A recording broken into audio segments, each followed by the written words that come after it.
आज हम बात करने वाले हैं आर्टिफिशियल इंटेलिजेंस के बारे में। अब तक सिर्फ खबरें उड़कर आ रही थी कि आर्टिफिशियल इंटेलिजेंस से सिर्फ वीडियोस, फोटो, रील्स बनाए जा रहे हैं, लेकिन इसका इस्तेमाल अब जहां होने वाला है उसे सुनकर आप दंग रह जाओगे, चौंक जाओगे। सबको मालूम हो चुका है कि एआई कैसे काम करता है, क्या चीज़ है आर्टिफिशियल इंटेलिजेंस। पूरे विश्व में इसका डंका बज रहा है, लेकिन अब हमको जो खबरें मिल रही है कि एआई भारत के संसद में भी एंटर कर चुकी है। काफी समय से संसद में भाषाओं को लेकर, डिफरेंट तरीके के डिफरेंट लैंग्वेजेस को लेकर और भाषाओं को लेकर काफी दिक्कतें जताई जा रही थी लंबे समय से लेकर। अब संसद के अंदर आर्टिफिशियल इंटेलिजेंस एंटर कर चुकी। संसद में जितने भाषण होते हैं और उनमें जितने भाषाओं को अलग अलग क्षेत्र के सांसद, मंत्री और हमारे देश के प्रधानमंत्री जब भाषण देते हैं, अपनी बात रखते हैं, सबसे ज़्यादा दिक्कतें आती रही है अब तक के संसदीय कार्यप्रणाली में भाषाओं को लेकर, जिन्हें दूर करने के लिए आर्टिफिशियल इंटेलिजेंस को अब संसद के अंदर सुचारू रूप से डिजिटलीकरण किया जाएगा। इसमें एमयू साइन भी हो चुकी है लोकसभा सचिवालय और इलेक्ट्रॉनिक और सूचना प्रौद्योगिकी के अंदर, और इसमें ज्ञापन भी सौंपा जा चुका है। एआई की मदद से कैसे भाषाओं का अनुवाद किया जाएगा, एआई पूरी तरीके से इसके प्रति उत्तरदायी होगा। अभी गिने चुने मीडिया के चैनलों में एआई का इस्तेमाल हुआ करता था, होता भी है। आप आज तक के न्यूज़ चैनल को देखें, उसमें एआई के एंकर को इस्तेमाल किया जाता है, जो कि बहुत छोटे छोटे वीडियो बनाकर पब्लिश किया जाता है उनके एआई के माध्यम से। अब कैसे एआई संसद में काम करेगा? एआई आधारित प्रणाली सांसदों, शोधकर्ताओं और शिक्षाविदों के लिए बहुभाषी संसदीय अभिलेखों की सुविधा प्रदान करेगी। विभिन्न भारतीय भाषाओं में उपलब्ध संसदीय दस्तावेजों का त्वरित अनुवाद किया जा सकेगा। सांसदों को अपनी भाषा में संसदीय कार्यवाही को समझने और उसमें भाग लेने की सुविधा मिलेगी। संसदीय प्रक्रियाओं को डिजिटल रूप में सुव्यवस्थित किया जाएगा। संसद भाषण में जो भी बेनिफिट मिलने चाहिए वो उसमें काफी चुनौतियों का सामना करना पड़ता था, इसलिए क्योंकि अन्य भाषाओं का अनुवाद समय के अनुसार नहीं होता था, इसलिए उनके जवाबी कार्यवाही पे एक्शन लेना काफी दुर्लभ हुआ करता था। एआई की मदद से संसद में किए गए भाषणों को त्वरित अनुवाद विभिन्न भाषाओं में किया जाएगा, जिससे सांसदों को अपनी मातृभाषा में कार्यवाही समझने में आसानी होगी। संसदीय अभिलेखों की बहुभाषी जिस तरह से उपलब्धता कराई जाएगी, उसके लिए काफी बेनिफिशियल होगी। यह प्रणाली सांसदों और शोधकर्ताओं को संसद में हुए ऐतिहासिक वाद विवाद, विधेयक और अन्य संसदीय दस्तावेजों को अपनी पसंदीदा भाषा में पढ़ने की सुविधा देगी।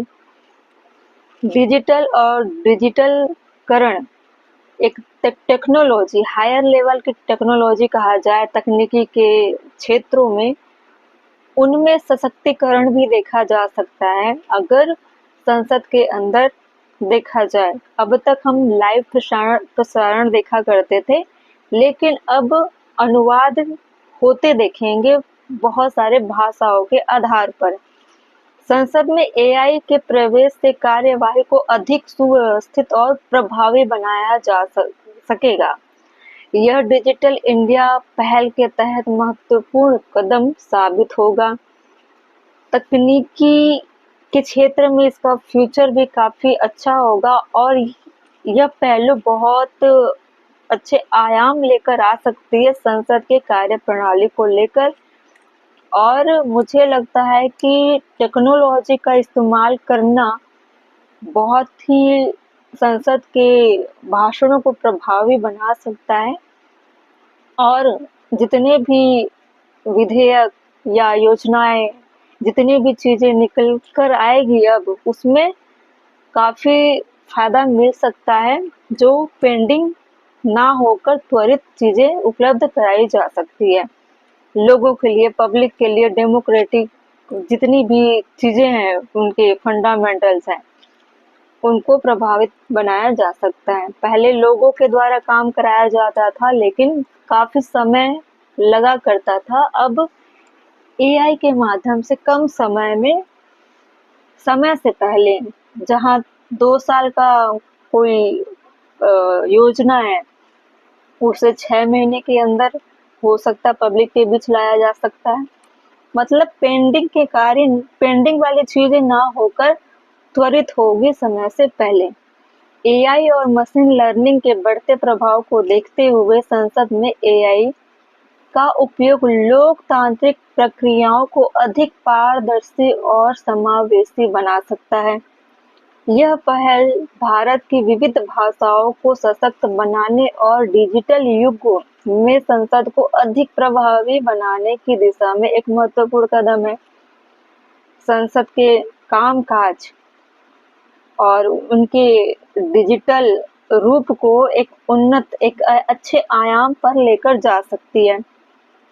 संसद के भाषण के माध्यम से एआई का उपयोग न केवल संसद में भाषाओं को सहायता प्रदान करेगा, बल्कि संसद के कार्यों को सुचारू रूप से डिजिटलकरण करके आगे बहुत सारे रास्ते खोले जा सकते हैं।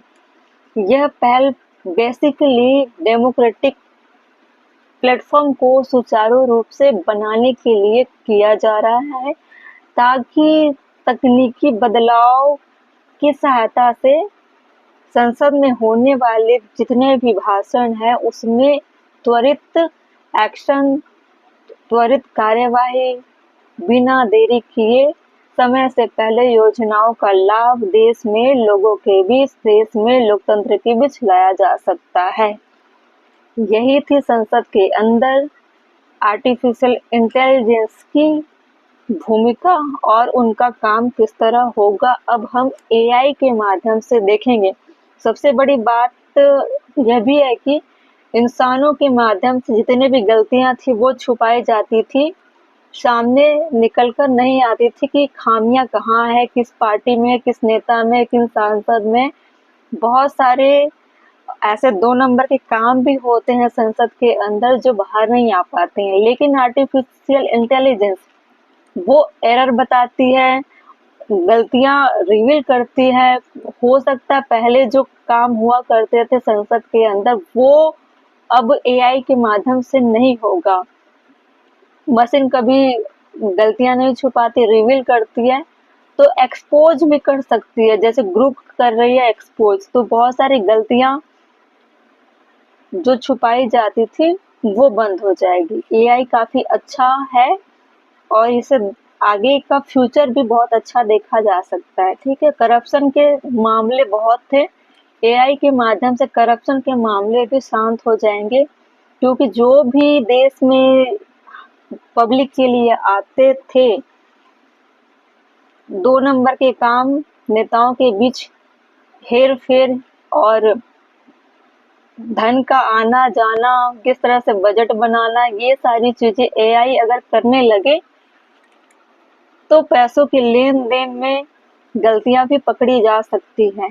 ठीक है, तो एआई हमारे लिए, पब्लिक के लिए, देश के लिए काफ़ी अच्छा है और डिजिटल के माध्यम से ग्रोथ काफ़ी अच्छा है। अगर एआई को मैं चाहती हूँ कि एनएससी बीएससी में भी ला दिया जाए या आरबीआई के अंदर भी उपयोग किया जाए तो और अच्छा होगा। इससे हम फ्रॉड करने वाले लोगों को भी पकड़ सकते हैं और सुप्रीम कोर्ट, हाई कोर्ट और निचले स्तर के जितने भी न्यायालय होते हैं उसमें भी एआई को यूज करना चाहिए आने वाले समय में।